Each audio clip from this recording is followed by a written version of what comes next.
Good afternoon. I would like to start my presentation with two happy notes. Number one, Professor Dhar, he guided me during my MA, in my research dissertation, and I started my academic journey or research journey especially with him only. So I feel I express my gratitude to him. And secondly, Professor, Nathawat, I did my research with him also. And these are two, main professors in my academic life who contribute a lot. And I again express my gratitude to all of them. Second thing is, I have been attending all these conferences at MIT. And I observed that when I started to teach positive psychology. This is my main area, even at IIT Delhi. I am teaching positive psychology as well as applied positive psychology over there. And when I started with all psychological tests constructed in Western culture, and by taking those tests, I started my work. And it's good opportunity to interact with each other. And I know even Professor Jain asked same thing asked in one of my presentation. And slowly, I think it's a good practice where we learn a lot. Even in today's presentation, I am talking about recent trends in positive psychology, but still I am also exploring what I want to do. And as I told you, I started with the Western perspective, but now slowly I am going towards socio-cultural issues.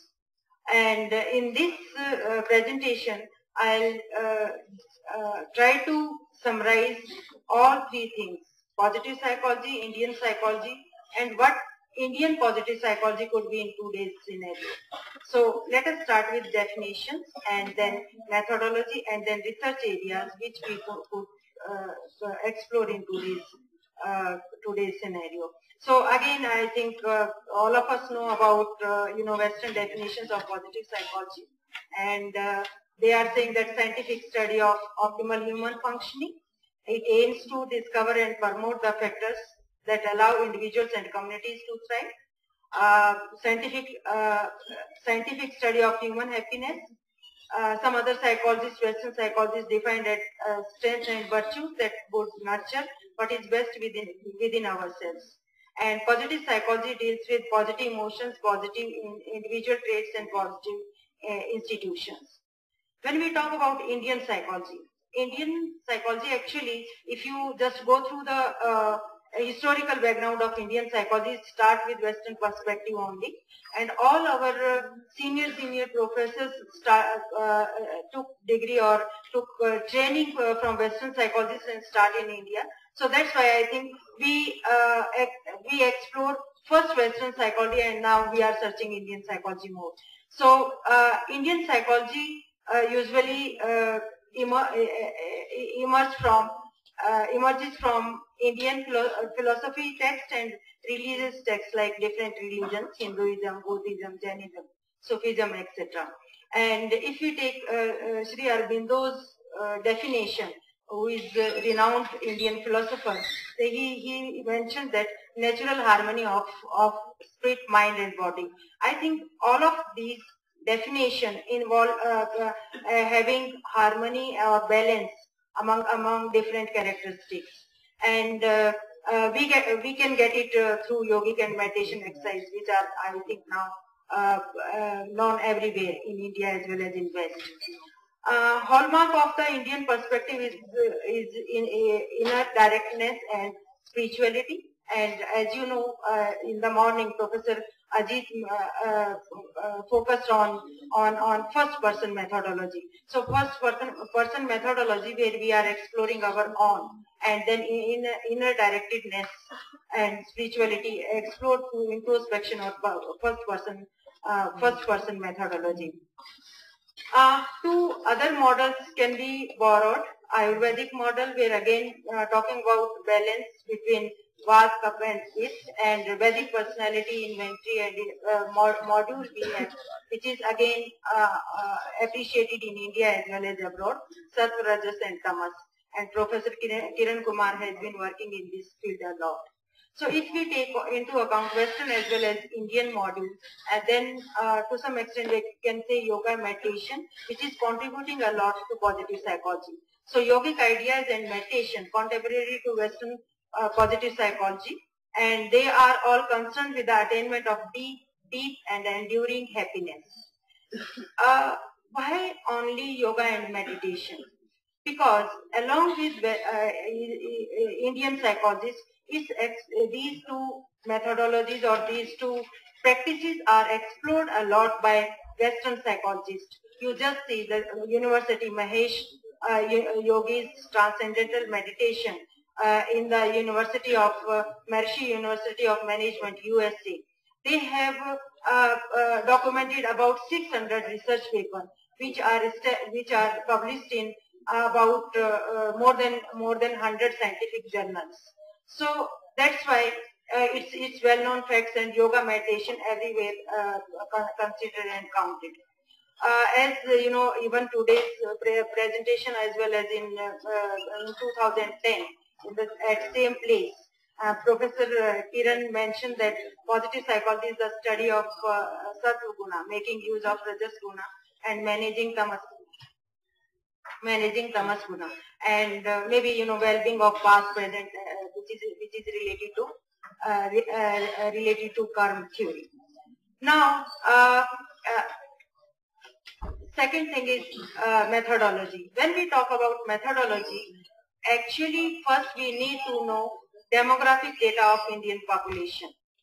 In India, still 25%, 1/4 of the population are illiterate, and females are more, as you can see, as compared to male. And still 69% of people staying in rural areas. And when we talk about languages, 1500 mother tongues. So if it's you know, a data taken in another language, to some extent it's not first-hand sharing with the experimenter. So it means we need to explore more as compared to, you know, only one scientific method which is used in Western culture, that is third person strategy. As again, the Professor Ajit discussed in his morning discussion, morning presentation, first person and second person methodology can be used and can be explored for studying Indian culture. But theoretically, all of us know we need to explore practically, and for this, I think, being students, we should learn all these methodologies, and there should be some platform to learn. How can we learn? How can we use? How can we explore? How can we document research work by using these two methodologies?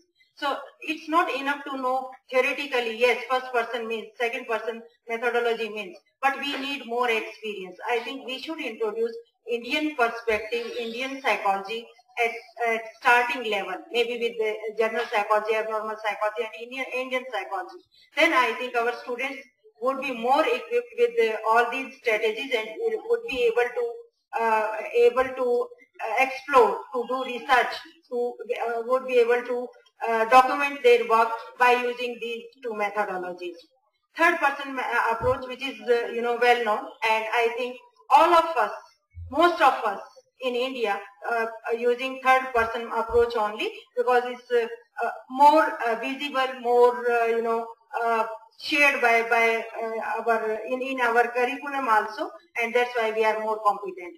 So, but I have been exploring some, and in next slides I'll discuss with you some researches with rural people. I observed that it's really difficult to go in the field with third person approach, especially even questionnaire or psychological test. I know once a while I was using happiness scale, and I had 4 questions, and I started to ask. It was the nurse scale, and this lady asked in between, एक ही बात बार-बार क्यों पूछ रही हो? So the thing is, in psychology we know we ask these questions for maintaining reliability and validity, and I think that's why we can have, you know, loading of, but some items under one factor. Loading means these all questions have same meaning. But here, if person is not able to understand minute difference among these questions, he could say, no, you are, I don't know why you are asking same thing again and again. And could say, my answer is one, which is already given to you. So what I want to say, we need higher range variety of techniques, and then we should explore what is required in the given situation. What is the objective, what is our problem, and this problem or objective or area could be addressed by which technique. We need to know. So I think especially I would like to share it more with students who are just starting their research and just entered in research area. So the point is, we need exposure. We need some practical aspects on all these technologies. Only theoretical could not help us. So in some cases, in next slides I'll share with you. So I usually take a small topic and usually try to find out how can I address it. Just address, then again I analyze, take some more questions, again I go in the field. So step by step series of researches rather than one research can address each and everything. So I think interpretive qualitative research with stringent procedure, where we can do series of researches to understand whole concept we require in this area.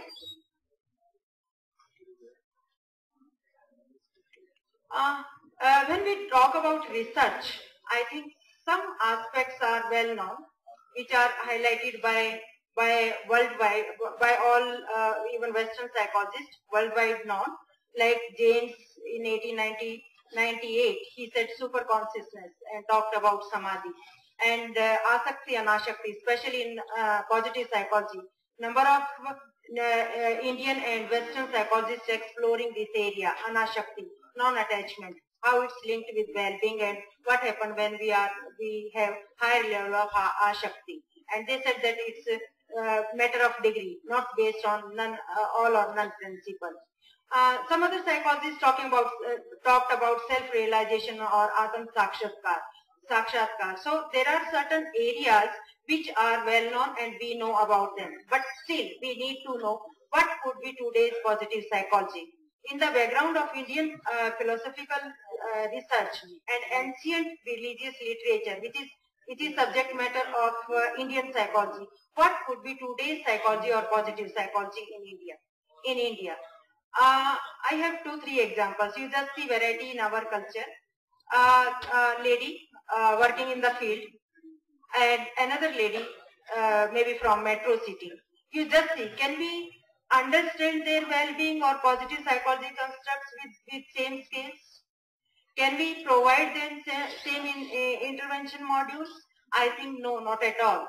We need to go in depth what are socio-cultural issues. So first, before studying, we need to know individual and individual surrounded environment, which is very important to study individual's well-being.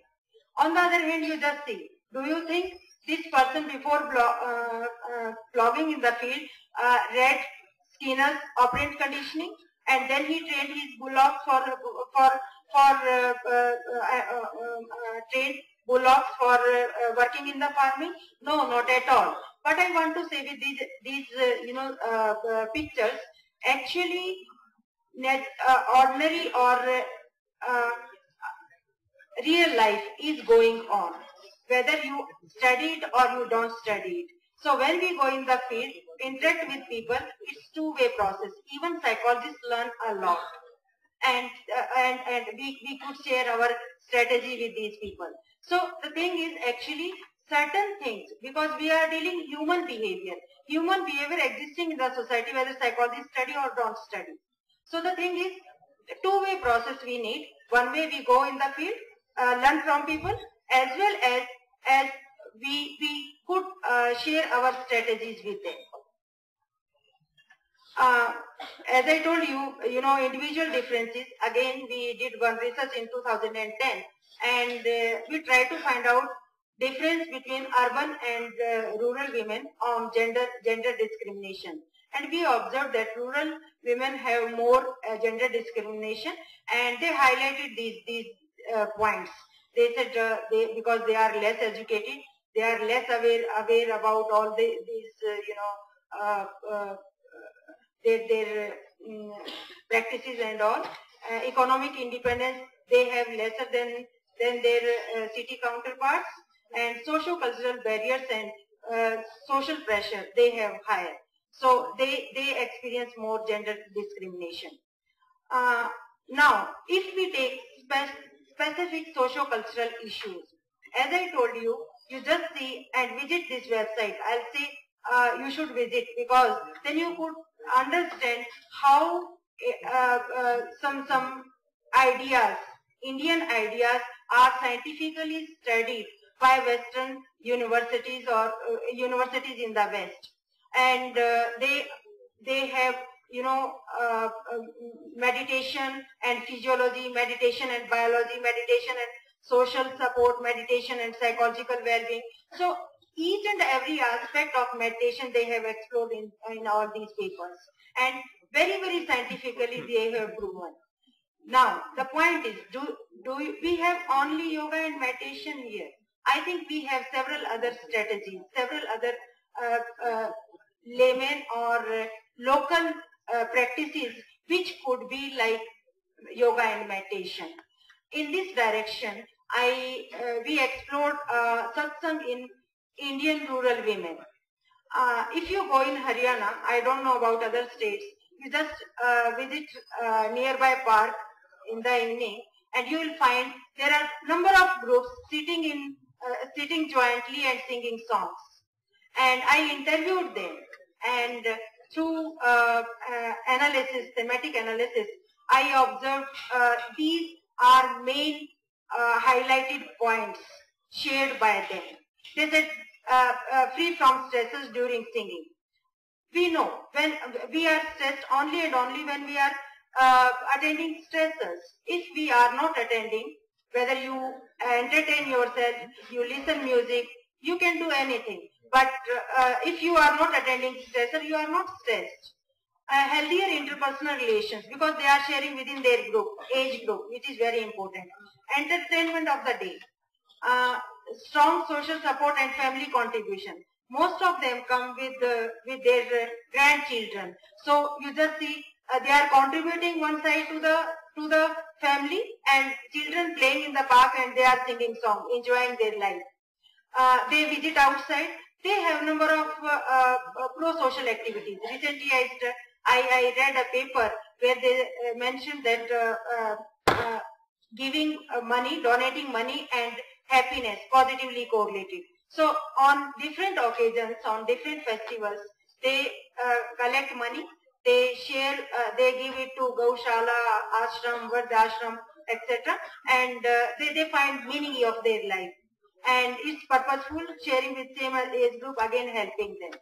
So these all factors, directly or indirectly, even added by Western psychologists in nowadays intervention modules. So it means if already they are doing all these things without any intervention, then I think it's enough to understand these practices and how it's contributing to their life.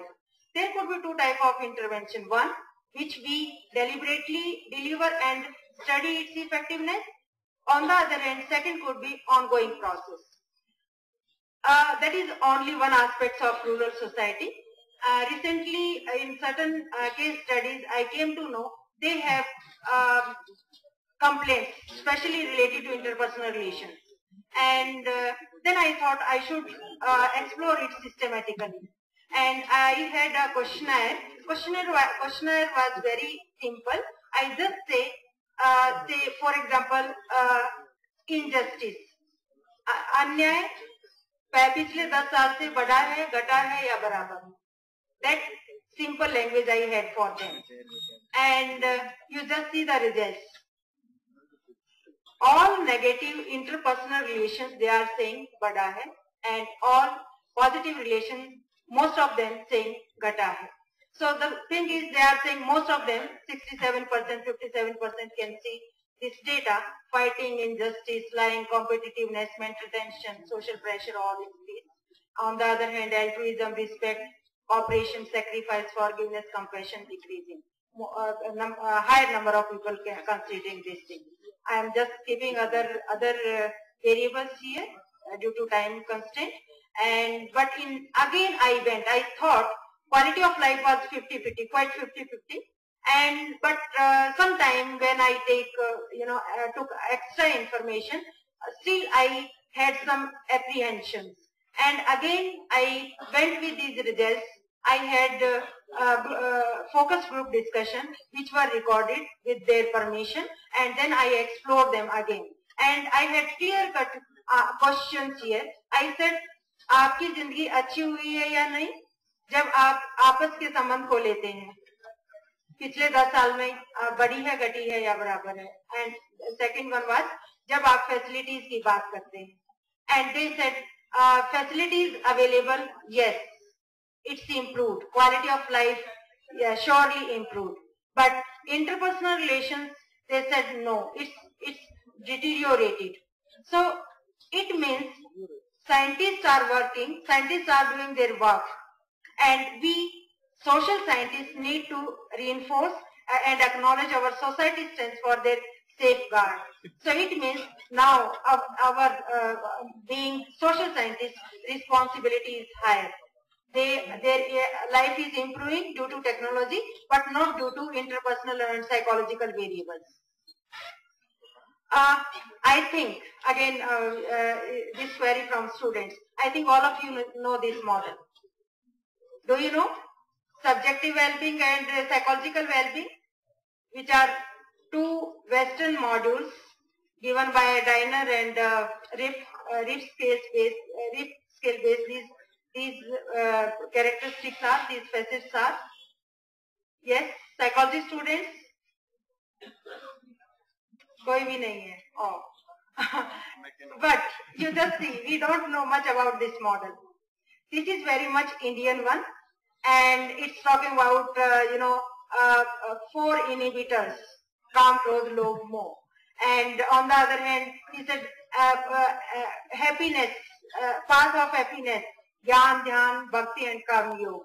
So you just see, this all we study in other disciplines during our schooling, but it's not very much highlighted. I'll say very much highlighted in our area. I think we should explore what it is. How can we study? How can we study with this other psychological constructs relationship, and how can we add it in intervention modules? So after taking into account all these factors, I think first of all, in today's psychology, we need to understand Indian socio-cultural issues, and then individuals' psychology or individuals' happiness, when we are saying it's a study of happiness. Indigenous research in positive psychology we need to do. We need mixed methodology. Maybe when you are doing several researches, one question can be addressed by a quantitative, but next one by a focus group discussion, next one maybe through introspection or something else. So the thing is, one, you just take one topic, what is its strategy, how can you address and each and every point. One another point is, it's not again Indian problem, it's worldwide. Recently I read a reviewed paper and found that more than 75% researches in psychology on college students, because easily we can get college students. College students cannot generalize our whole population. I think we need to address each and every segment of the population, and we need to study applied aspects of human personality, and for all segments psychology should be there, for all people, all rural, urban, educated, uneducated, old age, young and all. Thank you very much.